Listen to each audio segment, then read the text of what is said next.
Saka ndoda kuti ubate Bible rako.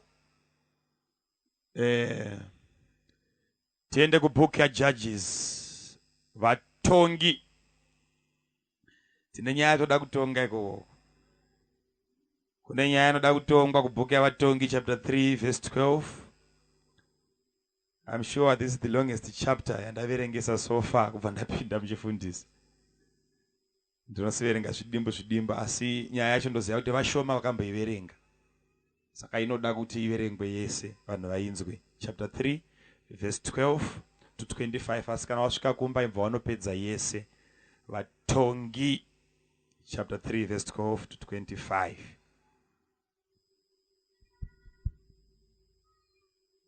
Chaverenga kuna Vatongi chapter 3 kubva pavhesi ya 12. Zvino vana vaIsraeri vakaita zvezvakaipa pamberi paJehovha. Jehovha akasimbisa Egironi, mambo waMoabhi, kuti arwe navaIsraeri, nokuti vakanga vaita zvakaipa pamberi paJehovha. Akaunganidza kwavari vana vaAmoni navaAmareki, akandokunda vaIsraeri. Vakavatorera guta nemichindwe. Vana vaIsraeri vakashumira Egironi, mambo waMoabhi, makore 10 Asi vana vaIsraeri vakati vachichema kuna Jehovha, Jehovha akavamutsira muponesi, iye Ehudhi, mwanakomana waGera, muBhenjamini, munhu waiva nezviboshwe. Vana vaIsraeri vakatumira Egironi mambo waMoabhi chipo naye.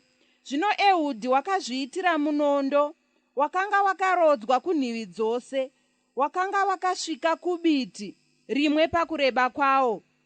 Akausungira pasi penguo dzake pachidzva chorudyi. Ipapo akandopa Egironi mambo waMoabhi chipo.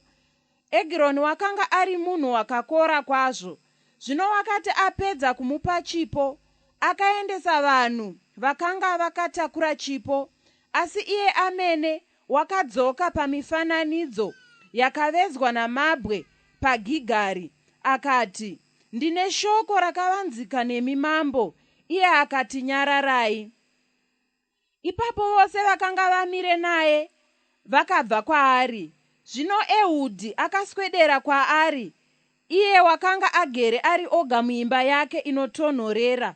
Ehudhi akati, ndine shoko kwamuri rinobva kuna Mwari. Iye ndokusimuka pachigaro chake.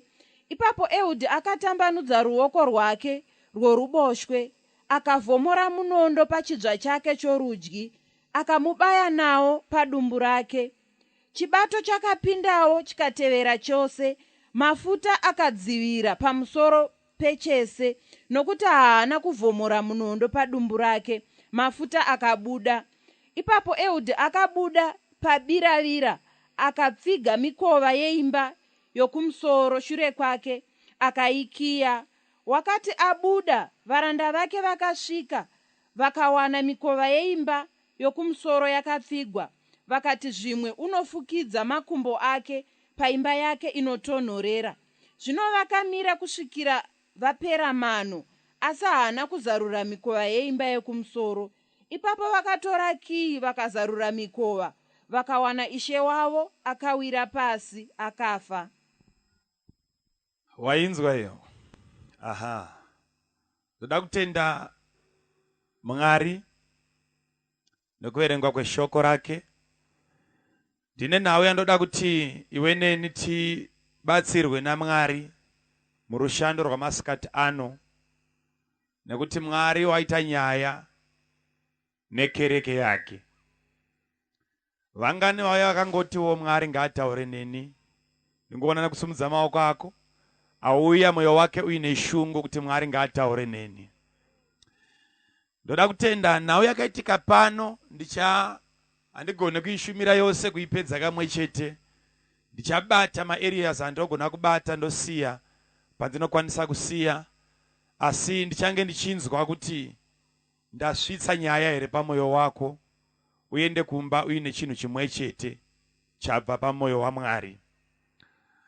Kwakatanga nyaya yakatanga panguva yavatongi. Pabva mambo unonzi Othineo anga atongawo ari jaji.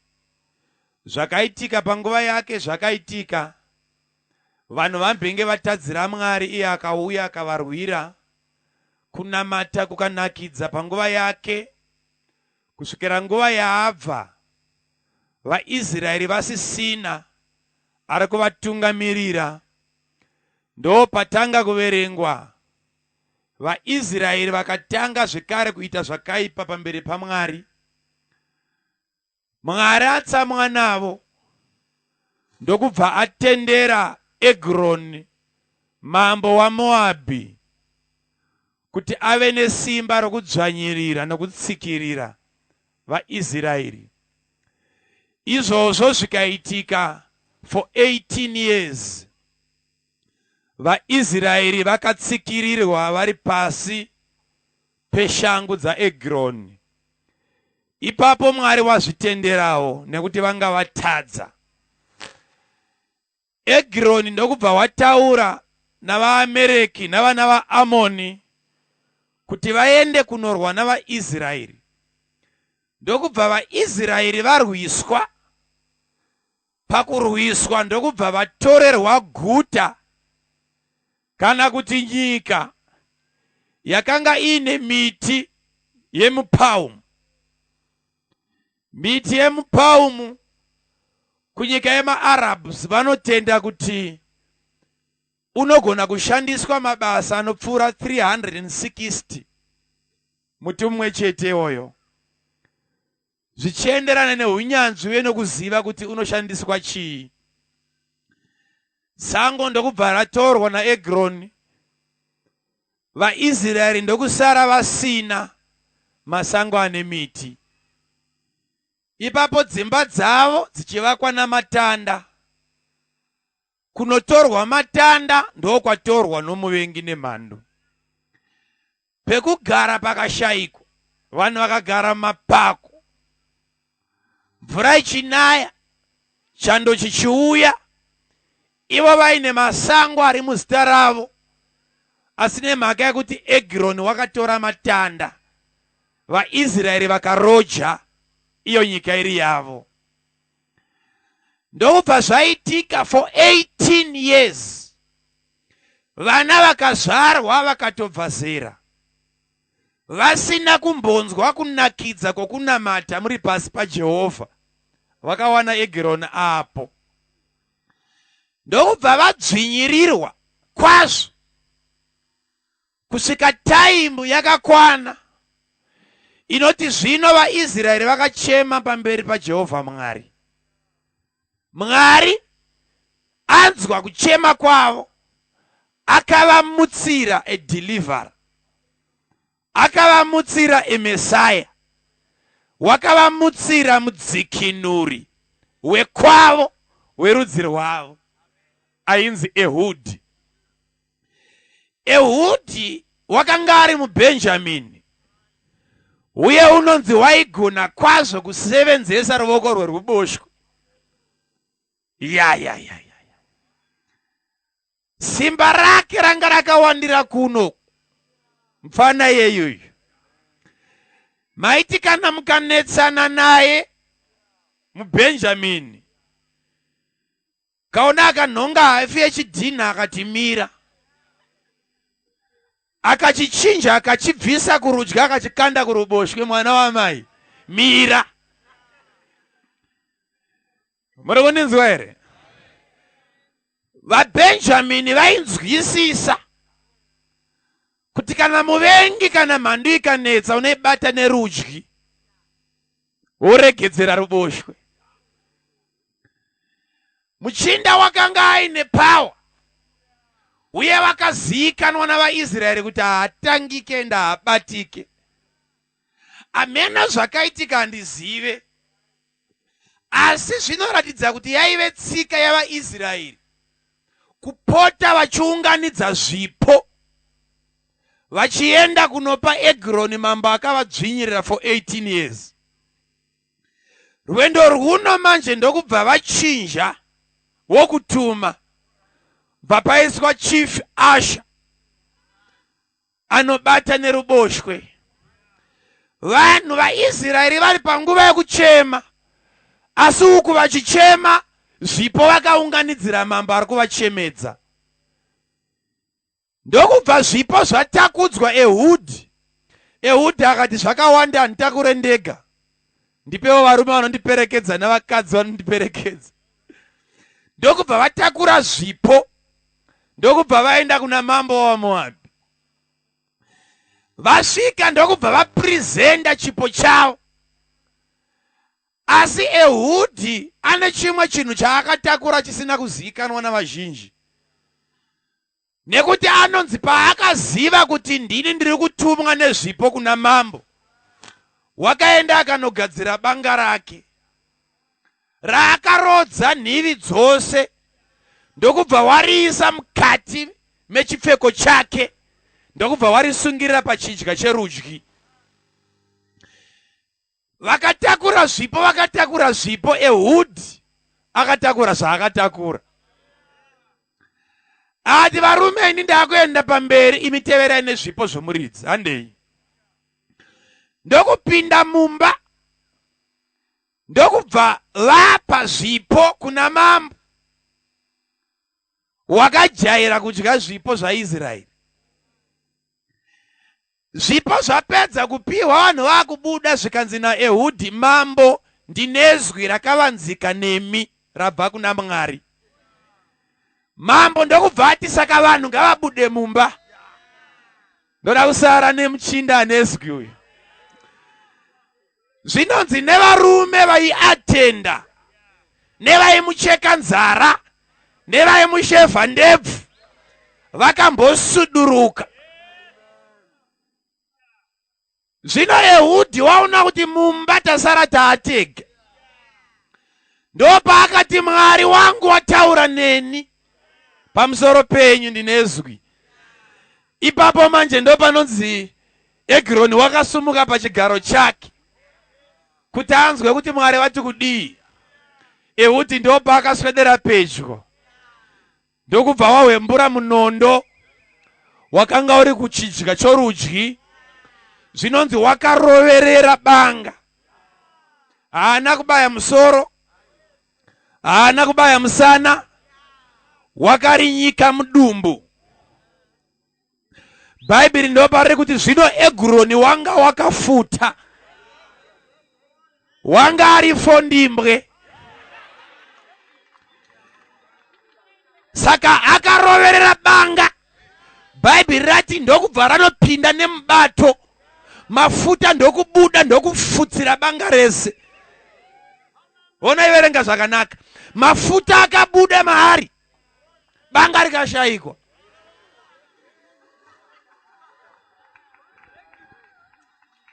Ndiri kunzwika here ivi? Ndokubva wakiya dhoo Ehudhi achiona kuti mambo wafa, ndokubva wabuda nepahwindo. Imba yacho yakanga iri imba yokutonhodza mambo. Saka yaivakwa pamusoro-soro, kwoiswa mahwindo nemadhozi akafesa kunobva mhepo. Saka ndokubva akiya madhoo anopindwa nawo, ndokubva abuda nemahwindo emhepo. Vari panze vanonzi vakarindira kusvika vaona kuti nguva yapera. Ndokubva vanodongorera nepahwindo, ndokuona mambo anenge akazorora zvake. Zvikanzi ndofunga akafukidza makumbo ake, chando chanyanya. Ndopazonzi zvino vakamirira kusvika vaora moyo kuti vanovhura dhoo, vawane dhoo rakakiyiwa nomukati. Ndokutanga kutsvaga mamwe makii. Pavakanovhura vachipinda kunobata kudai, mambo atonhora, mafuta ari panze, mambo wafa. Ipapa manje ndopaita nyaya pachechi. Murume anonzi Ehudhi waita hasha. Wasvika patime yarealize kuti isu tisu varidzi veminda. Nyika ino varume ndedu. but kwaita rimwe zimambo ratoita matama rafuta nekudya zvipo zvavaIsraeri. No wonder why handidi kubaya musoro, ndoda kubaya mudumbu mazvakaenda. Tiri kuda kunamata masikata nhasi vanhu vapiwe kuzodza kwaEhudhi. Ehudhi zvakaitika izvi achiona izvi, but akasvika patime yaakanzwa kuti ndikarangana nevanhu hatiende kure, nekuti zvinhu zvemushandira pamwe hazvina kwazvakaenda. Ndiri kuda kugadzira rangu bakatwa rimwe chete rakarodzwa nhivi dzose. Indo rinonzi shoko raMwari manjeri, nekuti munondo unobaya kwese. Zvino masikati ezuva ranhasi toda kumbosepuraiza mhandu yeupenyu. Timuudze kuti tinezwi, tine mashoko akavanzika pamusoro penyu. Iyo umbva adzinga madhimoni kuti imbobudai. Toda kuita meeting naye. Ena ndinofara kuti mambo wakafa kuchitonhorera. Nhasi kwakatotonhorera.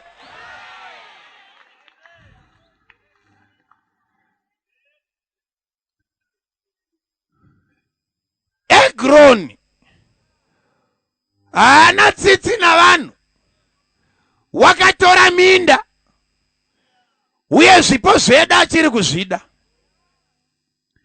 Israeri vakaita uranda, ivo vaine nyika yavakapiwa naMwari wavo.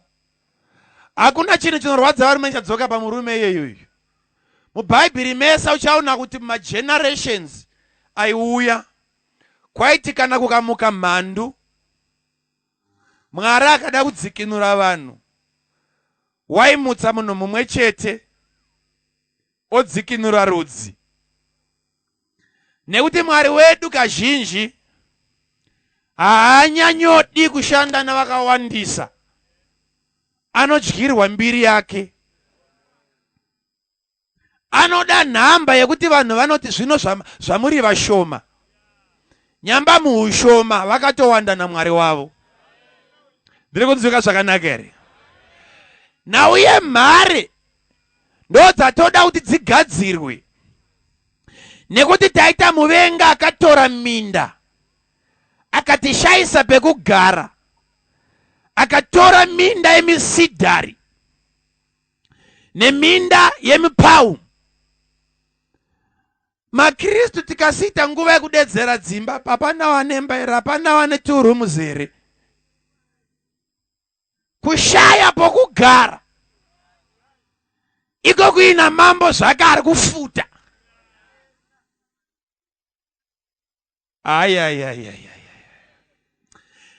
Mushoko raMwari kune varume vakamutswa naMwari vakanga vaine umhare. Kune mhare 3 dzakanga dzina David kubhuku yaSamueri wechipiri chapter 23 verse 8. Kune varume 3, mumwe anonzi Josheb, mumwe anonzi Elieza, mumwe anonzi Shama. Josheb wakanga akazviomerawo, murume akanga aine simba. Pane imwe hondo yaakarova ari ega akauraya 800 varume ari 1. Hondo imwe chete akatsvaira Josheb ari 1. Ndikunzwika here? Elieza ane time yaakakonfrontwa nevavengi. Israeri yese ikatiza, asi anonzi iye wakaadvance ari 1. Akarova varume vaFiristia, wakabata munondo muruoko rwake, akarwa. Bhaibheri rinoti kusvikira munondo wanamira muruoko, ari 1, achitumbura nokuburitsa mafuta omuFiristia. Akati vamwe vakatiza, ina nditize guta rangu, nekuti ndakapiwa naJehovha Mwari wangu. Murikunzwa here chechi? Uyu murume anonzi Shama wakarwiswa futi vari vaIsraeri vari mumunda wenyemba. vavengi vakauya vakada kuuraya vaIsraeri. VaIsraeri vese vakatiza, asi Shama akasara ari 1 achidefenda munda wenyemba. Muvengi haadye nyemba dzangu. Pakarohwa hondo isina kumboonekwa nemurume mumwe chete, aibheja kuti handina nyemba inodyiwa nomuvengi.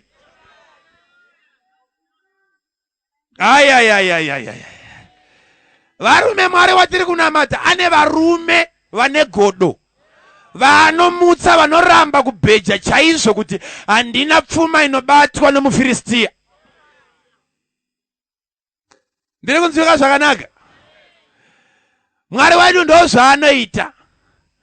Ukaverenga shoko rake zvakanaka, pane time yazvakaitika kuna Samueri wekutanga chapter 14. Pane hondo yakanga yarongwa navaFiristia vasina kudzingiswa. Ndokubva ukaverenga chapter 13 chakudza kuti vaIsraeri vakanga vasina kana munondo kana chombo chokurwa nacho kunze kwa Sauro naJonathan mwana wake. Vari vaviri ndo vanga vaine munondo. Ami yese yakanga ine uniform bedzi, vasina chokurwa nacho. Pa 14 vaFiristia ndokubva vaya kuzorwisa vaIsraeri. Ndokubva vakemba misasa yavo. Vakemba pamisasa yavo, vakagarapo. Sauro ari pasi pemuti, akarelaxa enda akaneta enda akazorora, akakombwa ne600 soldiers. Jonathan ndokubva asumuka mbabata amabhiera wake, zvikanzi uya pano timbotaura. Ndokubva vaenda parutivi, zvikanzi ndiri kuda kuti ndiende newe kumisasa yavaFiristia, nekuti hakuna chinotadzisa Jehovha kukunda navashoma kana navazhinji. Akabva mugurumwandira ari ega, ndokubva asumuka zvikanzi naamabhiera handei. Vachiende vakasvika pamisasa yavaFiristia. VaFiristia ndokubva vairasa nekutaura zvisirizvo. Akatanga kugwarasha, ndokubva warova 20 varume pahafu yemunda bedzi. Vakaroverwa mumunda. Vakaroverwa pai? Arova 20. Mwari wakachiunza confusion kuvaFiristia. Vacho vane zvombo zvokurwa nazvo vakanhongerana miseve vari vega, vakatanga kutumburana vari vega. Ana Sauro pavakanzwa mheremhere, vakati kuakonzera mheremhere kuvaFiristia ndiani? Verengai masoja. Pane mumwe asipo. Pane asipo. Pana asipo. Pakunoverenga ndokuona kuti pana Jonathan naanochengeta nguo dzake, vaenda kunoisa confusion mumisasa yavavengi. Varume nditeererei zvakanaka. Chechi yagarisa kwenguva refu, tanamata kwamakore. Pari kudiwa Jonathan anosumuka ari ega agoti enough is enough. Hatina minda inotorwa nomuvengi. Ndiri kuda anondibatira nguo nezita raJesu. Uri kunzwira zvakanaka? Tu varume vakanokanda confusion muguta. Chii chaitika zvikanzi vaviri avapo? Tu. Asi guta rese ranga rakagara namambo waro. Vakazorora muFiristia achita zvaanoda. Mwari wakamutsa munhu mumwe chete kuti restoration itange. Mwari haasi kuda mhomo, uye haasi kuda vakasara kudzinza rako. Ari kuda kudhila newe mumwe chete wakauya. Ndo nhau yakaraswa naGoliath. Goliath waipota achibuda, achidzokera achibuda. 40 days madzikoma haana kudzoka kumba. Vana mai guru vakanga vachirikadzi, ivo vana baba vachiti takaenda kubasa. David akati regedzai nditeere kwakaenda madzikoma. Ndokubva katevera kari kega, kaine lunch box nechigubhu chemukaka wakakora. Ndokubva kasvika, ndokubva kanopa mambo ajaira kufidhwa asingashandi. munyama wakaitwa na Goliath. Ndokubva abuda David kasati kadzokera. Ndoba akairasa manje. Ndokubuda mfana wemukaka achiripo. Ndokubva atuka vaIsraeri. Ndokubva abatanidzana Mwari wacho muridzi wehondo. David akati andisandambozvinzwa zvakadai. Kari kutaura kari mumumu. Andisati ndambozvinzwa zvakadai. VaFiristia asina kudzingiswa kutuka hondo dzaMwari naMwari wacho. Madzikoma muri kuifambisa sei kuno? Ndoya makagarira here kuno iyi madzikoma? Vadzikoma vakabva vanzwa hasha vakati une manyemwe. Makwai wasiya nani? Akati makwai haakoshe kupfuura madzikoma angu. Agara musango. Ndauya kuzokukumutsai. Muri kufanira kudzokera kumba nhasi. Ndati muFiristia asina kudzingwisa uyu anonzi ani? Ndokubva audzwa zvaakaudzwa zvakanaka anenge amurova anopiwei. Zvikanzi namambo ndomupa kunyangwe mwana wangu musikana kuti ave mukadzi. Dai vedzimwe chechi vanga vari papa. Apa.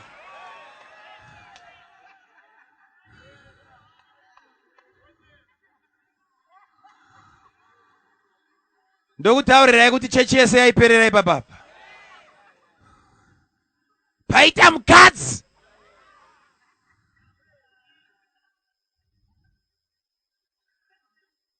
David akati pakadai varume handichatamba. Hapasisina vhura muroma. Hapasina rusambo apa. Kwaita mukadzi wamahara. Goliath unorara bedzi nhasi. Ubachura hwangu huri kupera nhasi. Muri kundinzwa here? Madzikoma ndokubva atanga kuita hasha. Kuda kubata mufana kumuvhiringa nyamba ayewaka madzikoma. Maitwa seiko imimi? Kana mine hasha uyo kari kutuka. Endaika munorohwa. Mazuva awanda musiko kumbaka uko. Pari kudiwa murume mumwe chete ane mweya waEhud. Anosumuka ari ega kuti ndakunodhisimisa hama dzakatapwa nomuvengi. Nekuti Mwari wedu ndiMwari unozviita. Mwari wedu ndiMwari unozvigona. Haachada mhomo, haachada gurumwandira. Ari kuda mukadzi umwe chete. Ari kuda murume umwe chete. Ari kuda mukomana umwe chete. Ari kuda sisi vamwe chete. Vanoti zvakwana. Ndakusiya vanhu vakazorora pamisasa. Haina kuperera ipapo. Haina kuperera ipapo. Kune yakaitwa navaIsraeri. Vakatanga kuita upombwe. Kubhuku yaNumbers chapter 25. Vakatanga kuita upombwe. Nekutora madzimai vaMoabhi navaAmori panyika yeShitimu. Mwari ndokubva atsamwa nazvo. Zvinonzi vaIsraeri vese vaitya Mwari naMozisi navaprista vakaenda patende rekusongana vakapfugama vachichema kuna Mwari, Mwari tiregererei.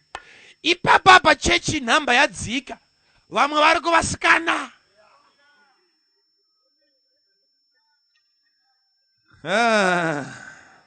Vamwe vari kupi? Vamwe vari kuvasikana, vamwe vari pachechi. Ndo pane murume anonzi Zimuri. Ndokubva akecha musikana wake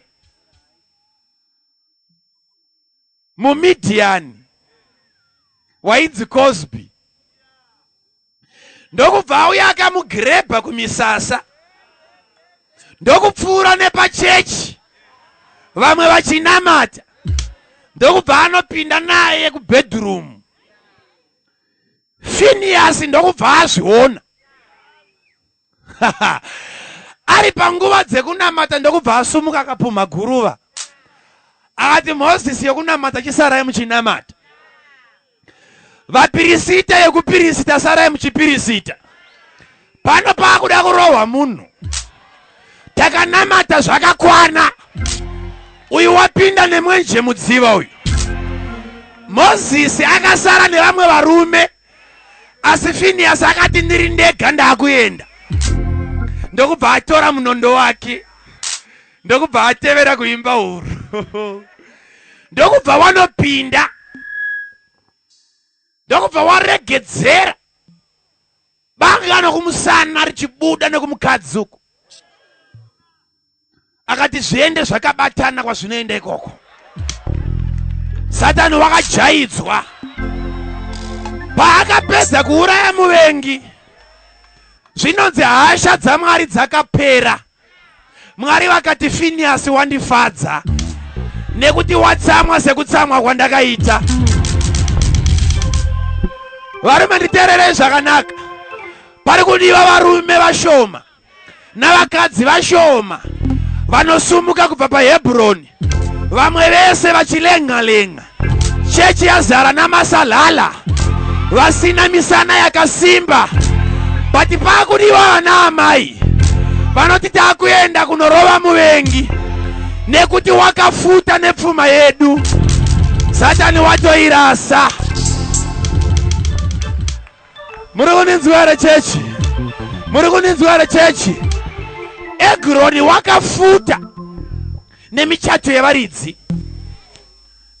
Munoita dzinza risina hwana akambopfeka simbi muruoko. Nokuda kwaEgroni. Dzimba muri kupinda mudzimba asi joy mumba hamuna. Nokuda kwaEgroni. Wakaba mufaro akasiya mamudzi. Amumba hamuchanakidza. Aiwa Satani watoirasa. Regedza mvura ipfune. Toda kumurova kuchitonhora. Toda kumurova kuchitonhora. Toda kumurova kuchitonhora. Munoita dzinza rese rakatapwa for 18 years. Musingazive kuti kuna Mwari unochatisa. Musingazive kuti kuna Mwari unopromota. Koita Egroni anodya promotion yako. Nekukudyira joy mumba. Enough is enough. Toda kunamata kuti mafuta aEgroni abude. Zvaakadya anozvirutsa. Promotion yako anoiregedza gore rino. Nezita raJesu unosumudzirwa iwe. Nezita raJesu unosumudzirwa iwe. Nezita raJesu unosumudzirwa iwe. VaIsraeri vese vakasara kumba. Asi Ehud ega ndiye akasumuka. Ndokubva aenda kudzinza rako. Ndiwe wega wakasumuka. Toda kukupa munondo weshoko raMwari. Uri kuziya chakadyiwa nomuvengi kumba kwako. Chawaitsvaga chisisiko. Chiri mudumbu rake. Toda kuenda muoffice. Tonoti tingambokuona here. Tine nyaya yakavanzika newe. Ipapa tine shungu neminda yaakatora. Ipapa tine shungu nemastenza akatishayisa. Ipapa tine shungu neutano hwedu hwaakadya.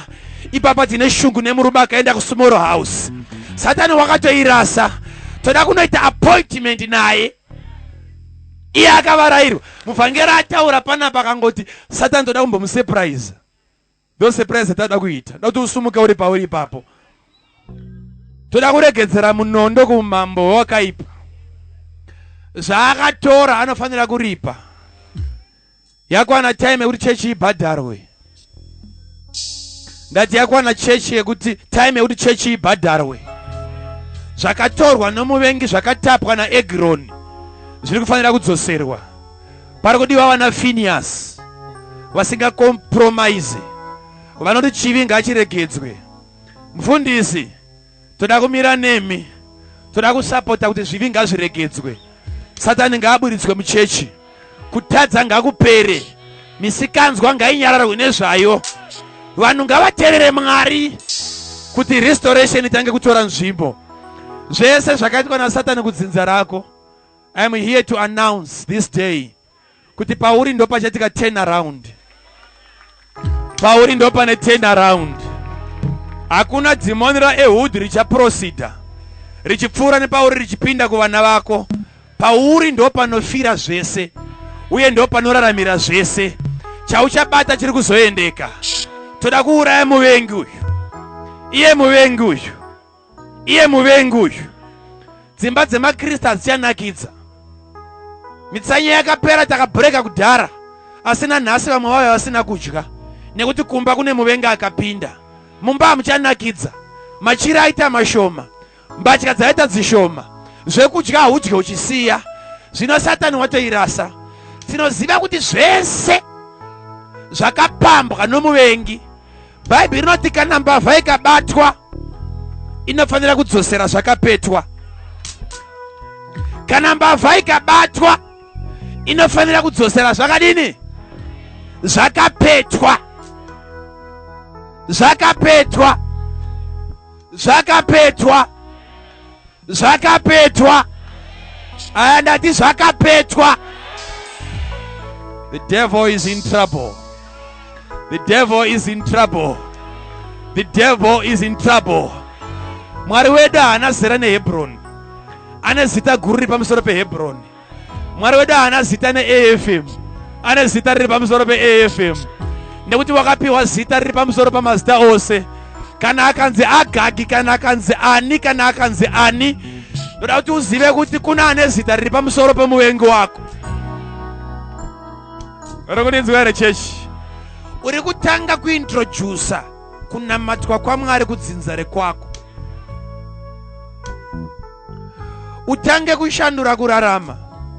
Zvinonzi hazviitwe kwenyu ndo zvauchatanga nazvo gore rino. Aha. Aha. Aha. Ndoda kuti unoita research kudzinza kwako. Twese twakanzi imamuite nekuti muri vaera chakati. Ndo zvauri kutanga nazvo gore rino risina kupera. Takutonamata kuti Mwari akupe zvimazuva.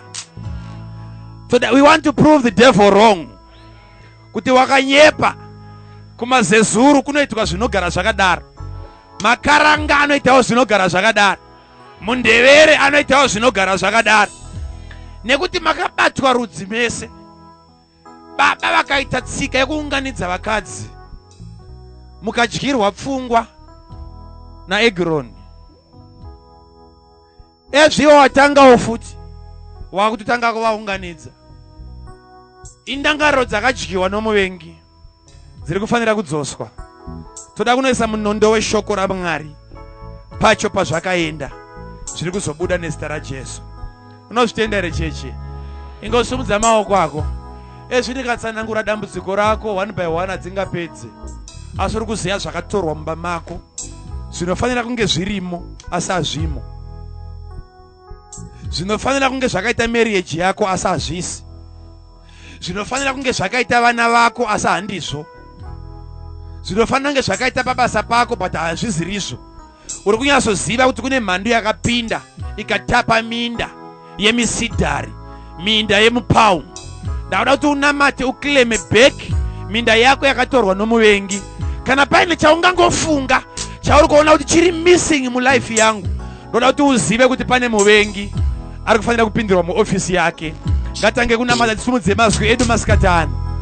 Sumudza izwi rako. Sevenzesa shoko. Vhura muromo wako usevenzese munondo unonzi shoko.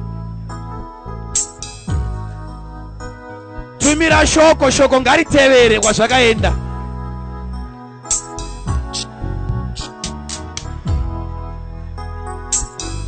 Tumira shoko ritevere kwazvakaenda.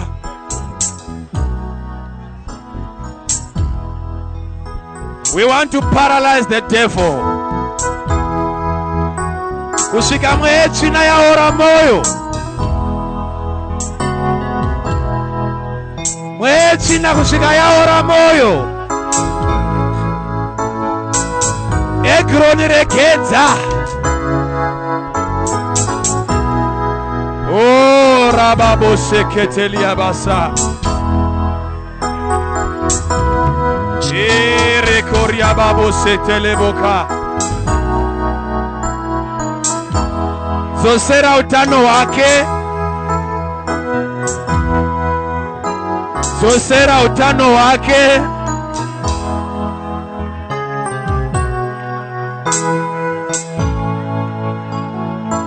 Ngadzoserwe vana vake. Dzorerwa michero yeupenyu hwako. Dzorerwa minda yako. Ngaashongedzwe, ngaapfekedzwe. Mwana ngaapfekedzwe uyu. Mwana ngaapfekedzwe uyu. Dzorerwa, dzorerwa, dzorerwa, dzorerwa. Dzorerwa, dzorerwa, dzorerwa. Egironi taita nyaya newe. Egironi tine nyaya newe.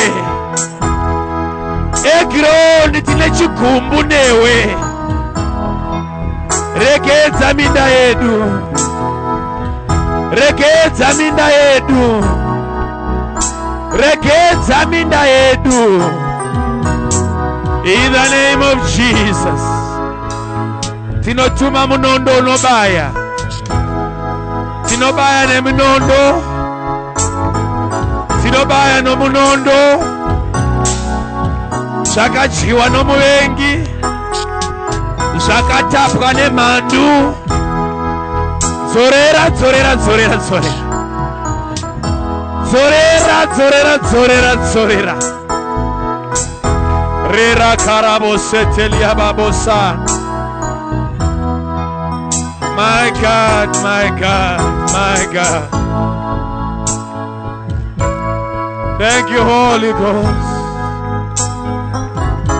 Yeah, yeah, yeah, yeah.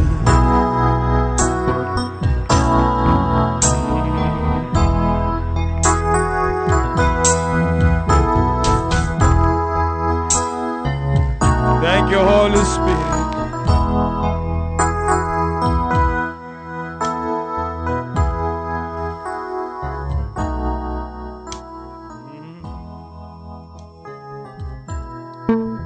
Baba nestara Jesu.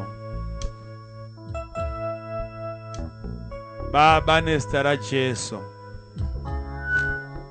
Simba ramakapa Ehud.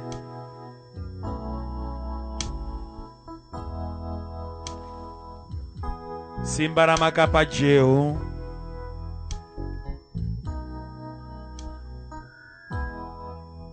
Simba ramakapa Phineas.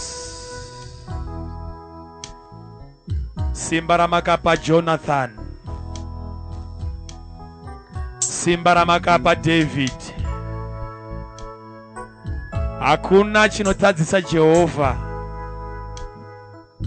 navazhinji uye kunyangwe navashoma. Ndinonamatira vashoma vamakasanangura kumadzinza akasiyana siyana vari pano. Vane hama dzavo dzavakasiya dzichichema nokuda kweudzvinyiriri. Ivava mukavatendera kuuya, asi makavapa simba romunondo, simba reshoko. Tsinga dzose dzewakaipa ngadzidamburwe. Tambo dzose dzakabata upenyu hwavo. Mweya wokuraswa, mweya wokutarisirwa pasi nemweya yekuzvidzwa. Ngavadzorerwe minda yavo masikati ano. Ndazvitaura ndakamira musimba renyu, nekuti makatituma kubva kuvazhinji. Tidzorere rudzi kuna Mwari muridzi wevanhu. Ndanamata nekukomborera masikati ano. Muvengi aregedze kurarama zvekare mudzimba dzavo. Nezita raJesu. Nezita raJesu. PaJesu chipo chekuombera. PaJesu chipo chekuombera. PaJesu chipo chekuombera. Ngatiredu nzvimbo dzedu. God is good.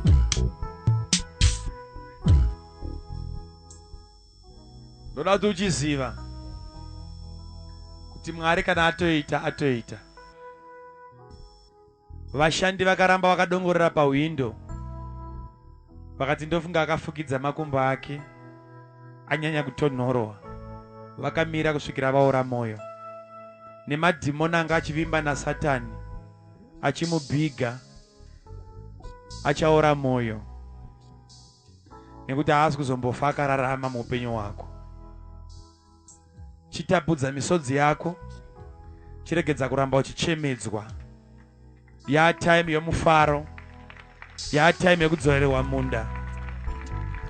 Kana muvengi aurawa, wane simba rokusumuka kuenda kunotora munda wako, woenda kunotora hama dzako dzakatapwa, wovaudza kuti ndabvako, ndasiya mafuta apanze, hatina zvekare chichadyiwa nomuvengi. Kana uchizvitenda dzokorodza zvekare kuomberera Jesu. Thank you, Jesus. Thank you, Jesus. Mwari ngavatitire zvakanaka. Mwari ngavakuropafadzeni. Nguva ndisiye kuna vasachigaro, vaya vatore mukana uno vagodudza